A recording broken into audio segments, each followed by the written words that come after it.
Sup, guys? Ryu here for the Yugioh Council. Welcome to Coffee Time, your Monday evening video, because that's pretty much when I have coffee. That's the concept. It's pretty basic. It's not that complex. Anyways, guys, today we're going to be talking about Legendary Decks 2, which comes out Friday, but we'll have it here on Wednesday, the day before Comic-Con New York starts. So I'll talk about the Comic-Con New York at the very end, because the reason I'm stressing about it and whatnot. But let's talk about what we know, what we don't know, what we're speculating, and what we're hoping for.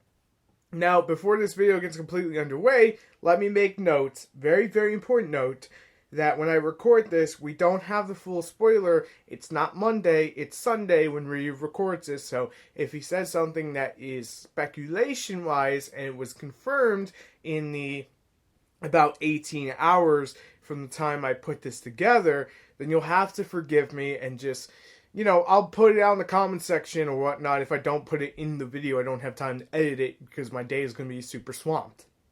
So, with that all said, let's talk about it. So, we're getting 3 pre-constructed decks. One's based on Yugi, one's based on Kaiba, and one's based on Joey. When people first saw this, they're like, yeah, it's that thing from last year that was kind of crap.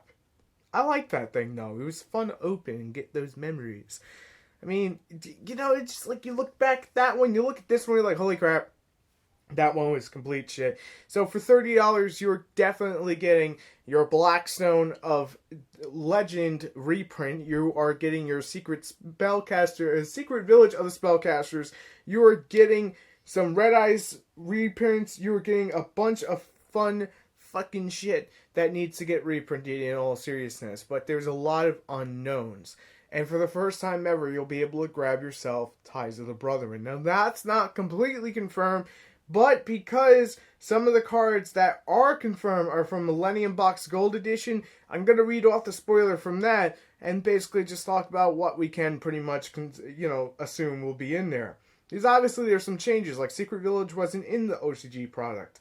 So Slifer, Obelisk, and Ra, of course, we just had those 9 times over. The Legendary Exodia Incarnate, Ties of the Brethren, or Obliterate, and Legendary Exodia Incarnate were both confirmed, meaning that Ties of the Brethren is going to be there too, for the simple fact that it came in the same product. And it would be really dumb for Konami to just say, nope, we're not going to do that. They've been on a roll. Let's give them credit where credit's due. They've been on a roll. The 5 Exodia pieces, which we can figure will be in there because they go with Exodia.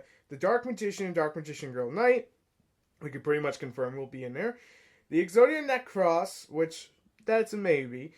The Buster Blader, Silent Magician level 8, Silent Magician level 4, Silent Swordsman level 7, Silent Swordsman level 5, Silent Swordsman level 3. The Silent Magicians and Swordsmen were just reprinted in the Duelist pack.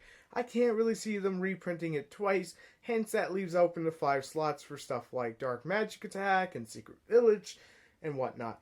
The Tricky, Big Shield Gardener, Blockman, Marshmallow, Karibo, which we'll probably get here. Gold Sarcophagus will also probably get here. Monster Reborn may be taken out.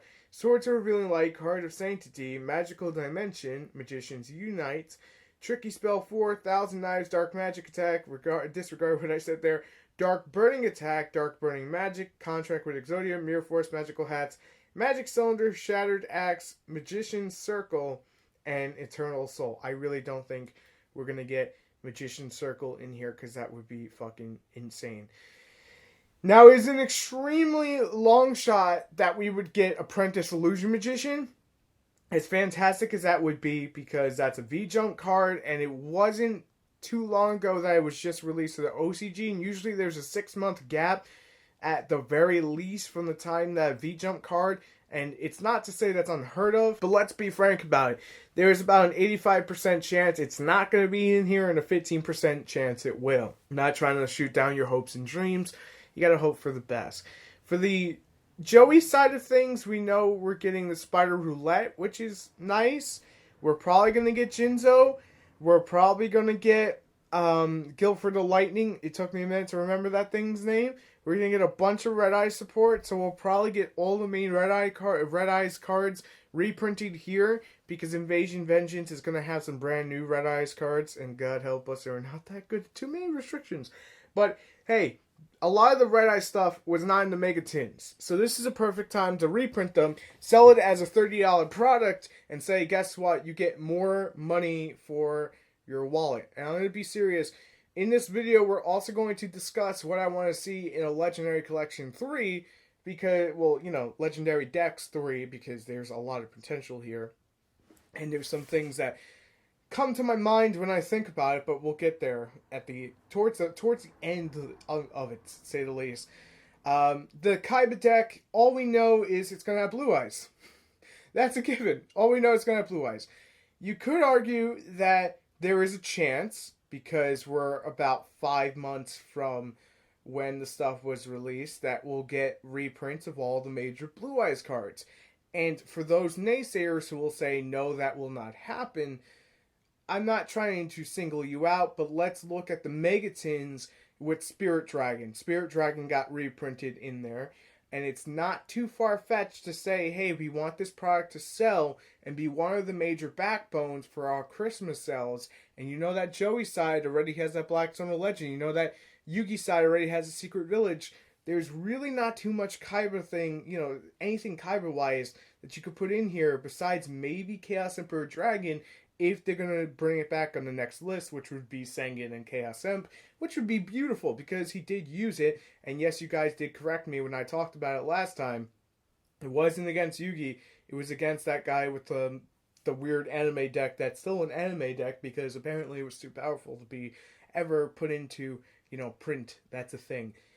But when we're talking about it as a whole product, it makes me excited to either watch it be open or open it, because you know you're going to get the same stuff as the next person who buys it.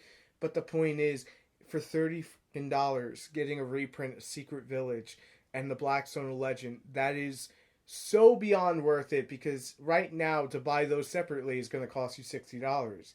So hey, it's going to drive down the prices. Then on top of that, you have the Summon Lord Exodia. You have Ties of the Brethren that's in there. It's going to make Boojins good again. Yes, I just said that. It's going to make Boojins really good. Trust me. Now all Boojins need is their damn import, but they probably won't get that Invasion Vengeance. God damn it. But, hey, Ties of the Brethren is going to open the doorway for a lot of decks that have not had a chance to shine. And Turtle Soul pushes Dark Magician up further where it needs to be. We're getting a lot of cards here that really deserve to be here. Like, basically, what I'm expecting for the Yugi deck, even though it's not 100% confirmed, is Ties of the Brethren, and of course the 2 Exodia cards that were confirmed, the 5 pieces of Exodia, and some kind of just semi-anime deck and things that make sense with Dark Magician. And then for Kaiba, I'm kind of expecting the same to, you know, like, his mirrored version, I guess, would be Blue Eyes and everything in that sense, and then everything else would be whatever he used on the show. Like Vorse Raider was a big one, and there was Kaiser Seahorse was a big one, Lord of D with Flute Awakening Summoning Dragon or whatnot, and then you could put Melody in there. Great reprints. None of the Kaiba stuff's confirmed at the time of recording, to say the least, but once it is, obviously I'll talk about it. Just Konami's been kind of slow on those press releases for it, and I just wish we would get a full spoiler. Maybe we will by the time this video is getting ready to come out. I don't know. Finally, because we're closing in on 10 minutes, and I don't want to keep this video too long, because my schedule is beyond fucking hell this week, to be completely frank. The one thing that I'm really excited is that Konami's being more proactive about reprints like Secret Village and Blackstone in products like this, where it's going to keep that secondary market price extremely down low. So what I would like to see in the future, to say the very least, is that one of the next legendary decks have Pegasus' deck inside of it. Because I know this year was the 20-year anniversary, but Pegasus deserves that. I mean, come on, seriously, he really does. I mean, you could say Jaden, you know, if you want a GX edition, but the thing to me is, I think the GX edition, it would have to probably, of course, Jaden would have to be in there, and there would have to be something that he never got printed out, and then at the same time, you need Aster Phoenix, yeah, I want to make sure I said that right, because Malicious reprint, everyone loves Malicious, and I don't know who else you would put in there, to say the least. That's kind of my problem, but I guess because I was probably more of a fan of like Arc V and whatnot, Where they take it next is kind of crucial because there's a lot, like they could do. This is like the legendary decks too, in featuring his greatest rivals being Joey and Kaiba. The next one could be his greatest arch enemy, nemesis, and go that route. That would be a pretty cool concept. Konami, feel free to take that. I'm not going to charge. I'm not going to tell you compensation. It's a joke, guys. Relax.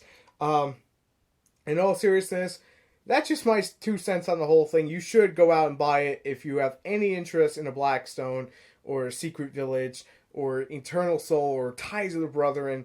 I mean, if you just want Ties of the Brethren and you don't want the other goodies in there, then I can understand buying singles, and I can't really see that card being more than probably $10 to $15 on release date and probably dipping down afterwards, because I really do think that's going to play some sort of role inside some meta deck. I just feel it in my bones. I can't explain it, but I feel it in my bones. Now that we've wrapped up the discussion, let's talk about channel update. This week is pretty hectic for me because Comic-Con New York is on Thursday, and of course that's typically the more normal stock market recording day.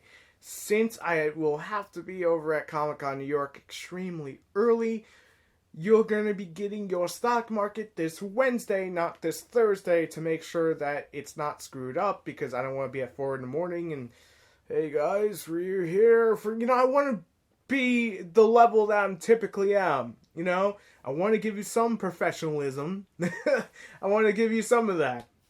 So this is going to be the first time in about almost 2 years I've actually taken time off to enjoy myself. More than a day, to say the least, but don't worry, the videos are going to be coming out to their regularly scheduled things. Some things may, get interfered by YouTube's, scheduling system. So far, it's been working, but the whole point is, if that becomes the case, then by, say, 9, 10 o'clock Eastern Time, I will get a video out to you once I get inside my house and whatnot and get to release the videos to you guys, because I will make sure of that. Also, let me know if you do want to see any Comic-Con New York footage. I may put up a snippet, just like a hello from Comic-Con New York. I don't really know. I don't even know what we're filming there, because again, we're going to be going to a lot of panels and trying to buy exclusive merchandise. It's just, and of course, getting to meet a couple wrestlers that I never got to meet and whatnot, which is always pretty cool. But, I gotta say this much. After Comic-Con New York, things are going to get a little bit crazier for us, to say the least, when it comes to the Yu-Gi-Oh! Council. Because that's when things go back on schedule to where they're supposed to be when it comes to deck profiles. I just snapped my knuckles. Don't freak out, guys. But it's just one of those situations I'm super excited to get to that point of, just getting away from Comic-Con New York. Because it stresses me out anytime I feel like I'm going to miss a day on an upload. Because I feel like I owe it to each and every one of you who subscribes to constantly put out good content that you guys can find enjoyable, or something during the week that you can find that you can watch and enjoy it. Whether it just be stock market alone, or whether it be coffee time to guide to your side, wherever it is, I want to make it, for you, because that's just what I do. I'm extremely tired because I have not slept. I'm caffeine deficient. So I'm going to end off the video here. But thank you guys so much for watching and listening. And I will see you tomorrow for Tech Tuesday as always. Thanks for watching. Till then.